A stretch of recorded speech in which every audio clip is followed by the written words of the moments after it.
As a music education major for only 1 year, when she went to Kansas City for the summer, she ended up staying, and that is where she was hired with the IRS in January of 1990. Although it started as a seasonal position, she actually made it into her career and hasn't looked back since. In October of 1994, she moved west to Los Angeles and continues to enjoy the diversity of the community and the basic lack of seasons. In December of last year, she joined the El Segundo Toastmasters, with whom she earned her communicator recognition in March of last year. Congratulations.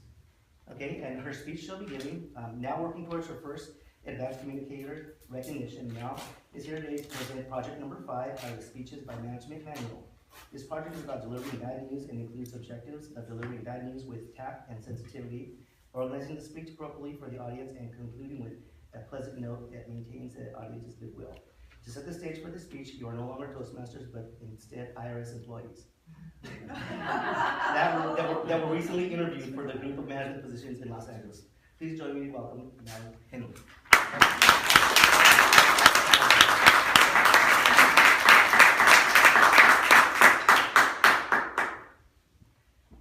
Well, thank you for joining me today.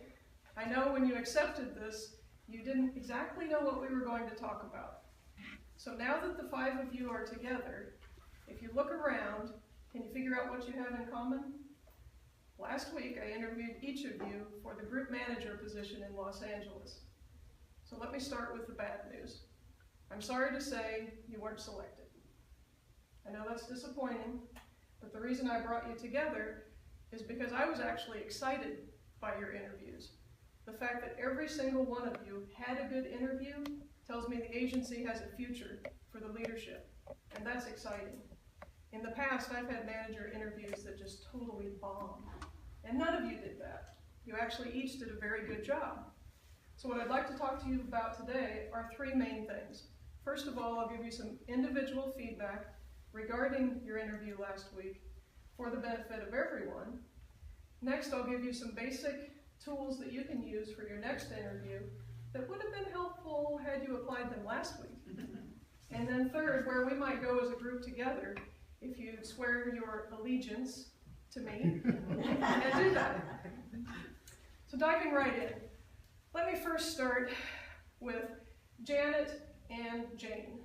Luckily, you sat on opposite sides of the table because your interviews were really 2 ends of the spectrum. Janet had the perfect understanding of people skills. When I asked questions about working with employees, you gave me great examples, showed how you worked with them. You even used some of the key words like emotional intelligence that you may know we're looking for in interviews, so good job. Everyone else, that's something you might want to work on. On the other end of the spectrum, Jane, excellent technical skills. When I hire a group manager, I need somebody that can do both. And you did a great job of explaining to me what you knew. When I asked about a sensitive case that you've worked on, you gave me detail by detail the steps you took, the procedures you followed, and it was great. Great example. So now that everyone knows that's the balance I'm looking for in a manager, if you're weak on one side or the other, you might want to brush up a little on that. Next, I want to turn to Mark. Mark, you did an excellent job with energy, enthusiasm. I know it was a phone interview, so I couldn't see you, but I pictured you walking around talking to me, excited to be doing the job, and that's what I want to bring in as a group manager, is someone that's excited to be there. You're going to lead the people in doing their cases and really grasp it and get into it, because that's infectious. People want to be energized when they come into work. They may have had a terrible commute getting there, but once they're there, it's good if the manager's energetic. So thank you for sharing that. Those of you that might have been a little scared on the interview or timid or a little frozen up, that comes through on the phone too. You might take a lesson from Mark on enthusiasm and how to express that over the phone. Next, I want to turn to Renee. Renee, you did a great job of talking about how you like to educate others. The group manager position has administrative, technical, all of that. And understanding what your employees need to learn to do their job the best, I was excited to hear that you're willing to educate them. If they don't have that knowledge, you're there to share it with them, and that's great. So those of you that never interested in teaching or instructing or facilitating, you might want to do it just once so you can talk about it in your next interview. With that, those are the high points that I heard in last week's interviews. Again, you all did well, but you really had some real specific things that everyone else could learn from. Next, I'd like to talk about a basic theory I have. And in the service in general, I've been on a lot of interview panels, we all kind of look for it. When you're giving an answer, use the CAR method, C-A-R. In that, you're telling a story. Tell us about the challenge, the actions you took, and the results that came of it. By telling us all three of those, we understand more about what you did in that situation and how that might be applied to a new situation if I were to put you into a new group. So if you use the CAR method, challenge, action, and result, that gives us the whole picture. For example, I won't say who, but one of you gave me as an answer to my question about the sensitive case, you told me what the challenge was, kind of. You said, I had this case. Okay, that's nice, we all have cases. And regarding the actions you took, you spelled out a couple of them, but most of it was the revenue officer or the frontline person or the attorney or somebody else did all these things. That's not what you did as the manager. So that didn't really tell me what you did. I kind of couldn't give you credit for it. And then you didn't tell me what happened.